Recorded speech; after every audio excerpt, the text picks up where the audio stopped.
Hi hello నమస్తే బాగున్నారా friends? మీరంతా బాగుండాలని మనస్ఫూర్తిగా కోరుకుంటున్నాను. ముందుగా మన వీడియో ఎవరైనా చూస్తున్నట్టుంటే లైక్ షేర్ సబ్స్క్రైబ్ చేసుకోండి. మరి ఈరోజు వచ్చేసి మన వీడియో ఏంటి అని అంటే అదేనండి, ఎండు రొయ్యల కూర అనమాట. చాలా తక్కువ ఇంగ్రీడియంట్స్ తోటి ఎంతో టేస్టీగా ఉండే ఈ ఎండు రొయ్యల కూర మరి ఎలా చేయాలి ఏంటి అన్నది, దానికి కావాల్సిన పదార్థాలు ఏంటి చూసేద్దాం పదండి. ఎండు రొయ్యలకు కావాల్సిన పదార్థాలు ఇదిగో. ఎండు రొయ్యలు చూడండి 100 గ్రాములు తీసుకున్నాను నేను. మంచిగా తలకాయలు కాళ్ళు ఇవన్నీ తీసేసి వేడి నీళ్ళతోటి ఒక శుభ్రంగా 4-5 సార్లు అయితే కడుక్కోవాలి. ఇది ఇలా అయితే క్లీన్ చేసుకున్నాను నేను. ఒక 4-5 సార్లు బాగా కడగాలన్నమాట, ఎందుకంటే లేకపోతే వాసన ఉంటుంది. ఒక 300 గ్రాములు టమాటా తీసుకొని ఇలా సన్నగా తరిగేసి పెట్టుకున్నాను. ఒక 2 పెద్ద ఉల్లిపాయలు, కొంచెం పెద్ద సైజే తీసుకున్నాను. 2 ఉల్లిపాయలు తీసుకొని సన్నగా తరుక్కొని పెట్టుకున్నాను. ఇలా తరుక్కోవాలండి, ఇలాగ తరుక్కోవాలి, ఎందుకంటే గ్రేవీ రావాలి కదా మనకి. తర్వాత 4 పచ్చిమిరపకాయలు కట్ చేసుకున్నాను, కొత్తిమీర, కొంచెం కరివేపాకు. మరి ఈ కూర ఎలా చేయాలి ఏంటి అన్నది మీకు చూపిస్తాను. ముందుగా కళాయి పెట్టుకొని స్టవ్ వెలిగించుకున్నాను. స్టవ్ అయితే వెలిగించాను, కొంచెం ఆయిల్ పోసుకున్నాం.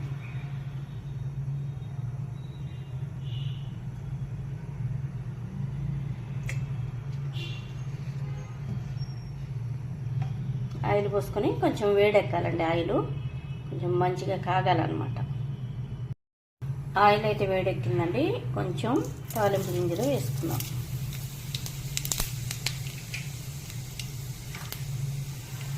అవి కొంచెం చిట్టుపట్లాడిన తర్వాత మనం ఏమైతే ఉల్లిపాయలు పచ్చిమిరపకాయలు కట్ చేసి పెట్టుకున్నాం కదా, ఇవి వేసేద్దాం.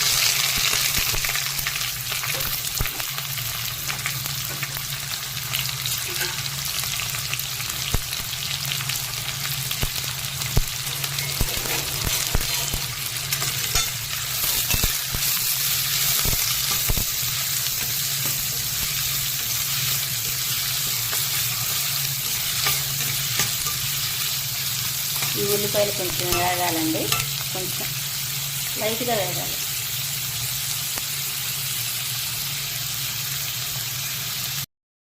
ఇప్పుడు లైట్గా అయితే వేయండి. ఇప్పుడు కరివేపాకు వేసుకున్నాం.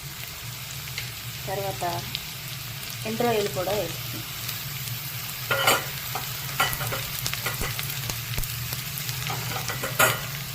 ఎండు రొయ్యలు కూడా వేసుకొని కొంచెం లైట్గా ఫ్రై చేసుకున్నాం. ఎందుకంటే ఫుల్గా రెడ్ కలర్లో వేయించకూడదు అనమాట, ఉల్లిపాయలు టేస్ట్ పోతుంది. అందుకని ఫుల్ వేడిగా ఉన్న ఆయిల్లో, ఖాళీ ఆయిల్లో వేయించుకుంటే కూడాను బాగోదు రొయ్యలు. చేపలు అయితే వేయించుకోవచ్చు, కానీ ఈ ఎండు రొయ్యలు అయితే అలా వేయించుకోకూడదు. ఇలా వేయించుకుంటేనే చాలా చాలా టేస్టీగా ఉంటుంది అన్నమాట. ఇది కొంచెం ఫ్రై అవ్వాలండి, ఎక్కువ ఫ్రై చేసుకోకూడదు, ఎందుకంటే పొగ వాసన వస్తుంది. ఎక్కువ ఆయిల్లో ఇలా వేయించుకోకూడదు. రెడ్ కలర్ వచ్చిందట. మామూలుగా నేను చూపించినట్టు వేయించుకుంటే చాలా అంటే చాలా బాగుంటుంది. కొంచెం వేయించుకుందాం. కొంచెం అయితే వేగిపోయాయండి, ఇలా వేగితే సరిపోతుంది. ఇలా వేగితే సరిపోతుంది.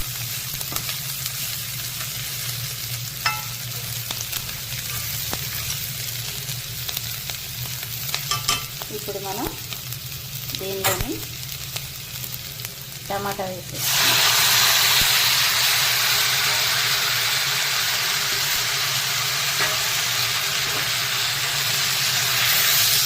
టమాటా వేసుకొని మంచిగా ఇలా కలిపేసుకోవాలి.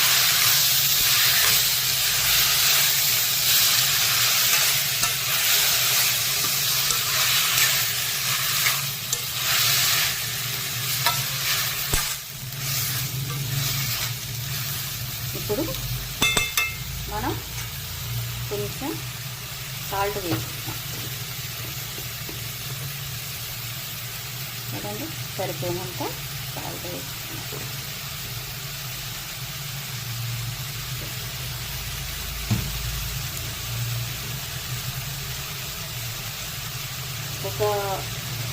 ఒక స్పూను పసుపు వేసుకున్నాం.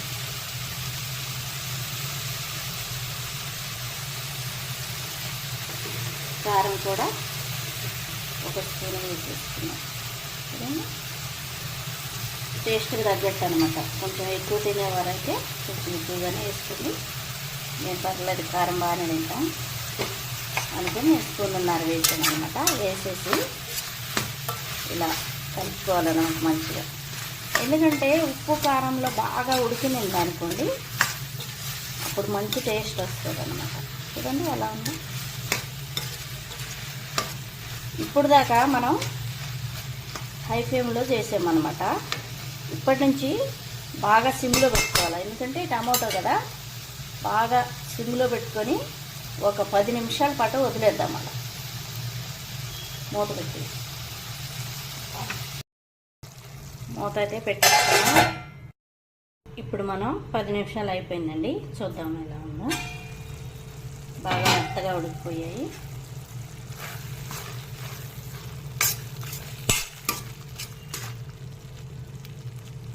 మెత్తగా ఉడికిపోయాయి అనమాట. నేను ఇంకొంచెం వాటర్ వేసుకొని ఇంకొంచెం బాగా ఉడికించుకోవాలనుకుంటున్నాను. కొంచెం వాటర్ వేసుకున్నాను.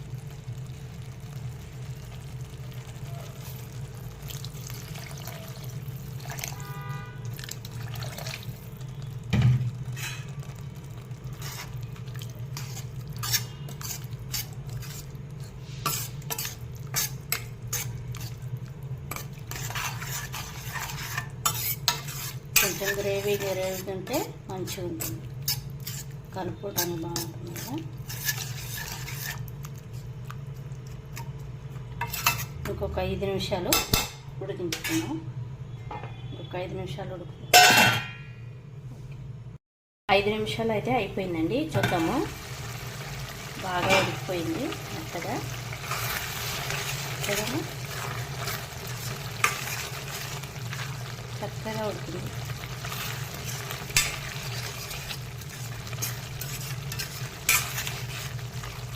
ఇందులోనే ఇప్పుడు మనం లాస్ట్ ఇప్పుడే ఉప్పు ఒకవేళ తక్కువైతే ఇప్పుడే చూసి వేసుకోండి. నాకైతే సరిపోయింది. ఇప్పుడు కొత్తిమీర చల్లి వేసుకుందాం.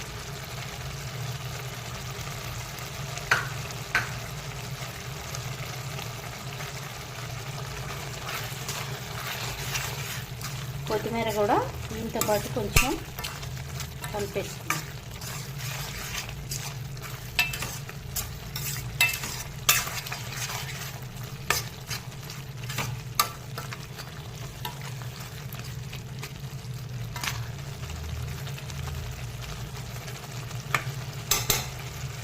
మన ఎండు రొయ్యలు టమాటాల కూర అయితే అయిపోయిందండి. మీకు అర్థమయ్యేలాగా చెప్పాననే అనుకుంటున్నాను. మీకు ఈ వీడియో నచ్చినట్టయితే లైక్, షేర్, సబ్స్క్రైబ్ చేసుకోండి. ఒక లైక్ అయితే కొట్టండి. Okay friends, bye. చేసుకున్నాం.